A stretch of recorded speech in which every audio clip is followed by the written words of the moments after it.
everyone, welcome back to my channel. In today's video, I'm going to break down a key idea from Marxist theory, the concept of base and superstructure. Sounds heavy? Do not worry, I'll explain it like you are hearing it from a friend over a cup of tea. Let's just start. So, what is the base and the superstructure? Now, this idea comes from Karl Marx, who was the 19th century philosopher and economist, very important, very famous.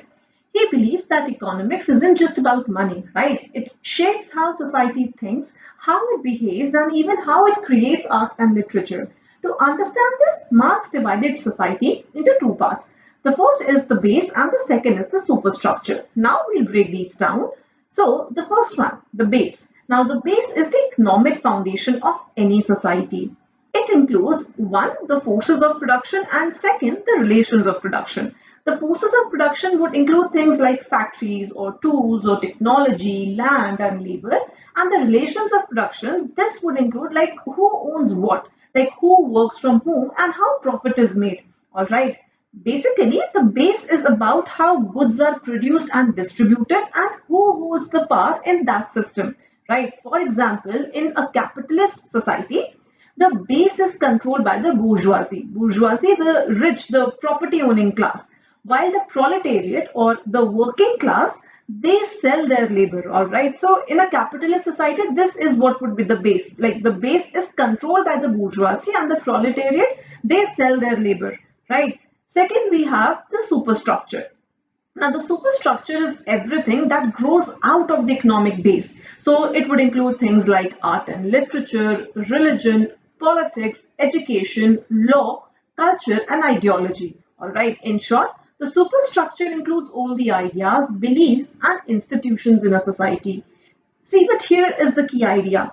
According to Marx, the superstructure is shaped by the base. So, the kind of literature or culture a society produces, that depends on the economic structure that is in place. If this is helping you understand better, imagine having this clarity for every writer, every topic, and every question that matters.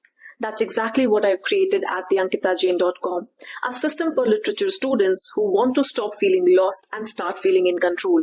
When you join my online course, you will get audio-video lectures that you can listen to anywhere, anytime, crisp exam-ready notes for each and every lecture, chronologies where I provide detailed lists of the works of all writers and theorists year-wise, and this makes the learning a lot more organized.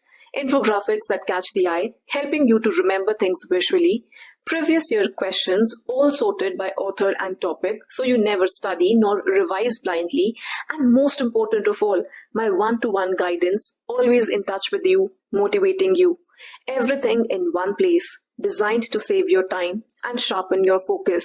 So what are you waiting for? Visit www.theankitajain.com, download our app, the Ankita Jain app on Play Store to access free study material and mock tests.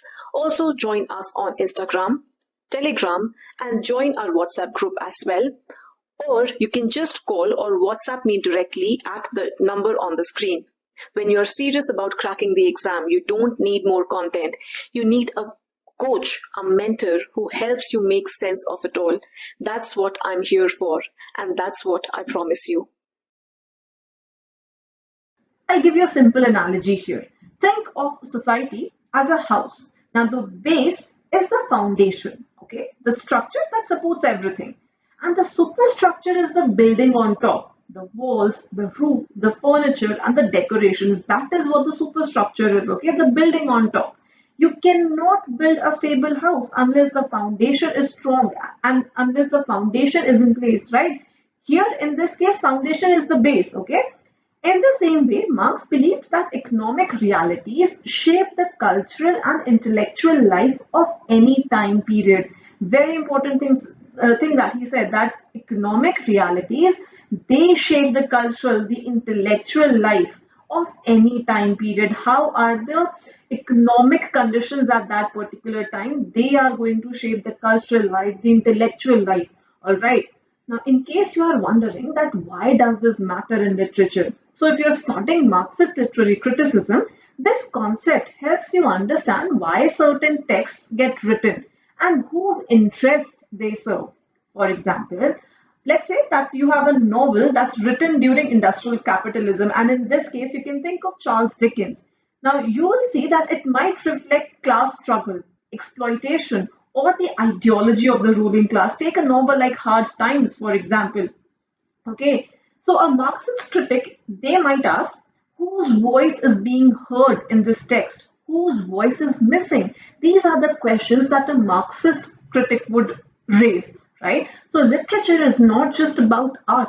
It's also a product of its economic time.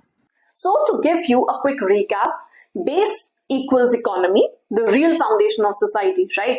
And superstructure means culture, politics, art, ideas, all shaped by the base.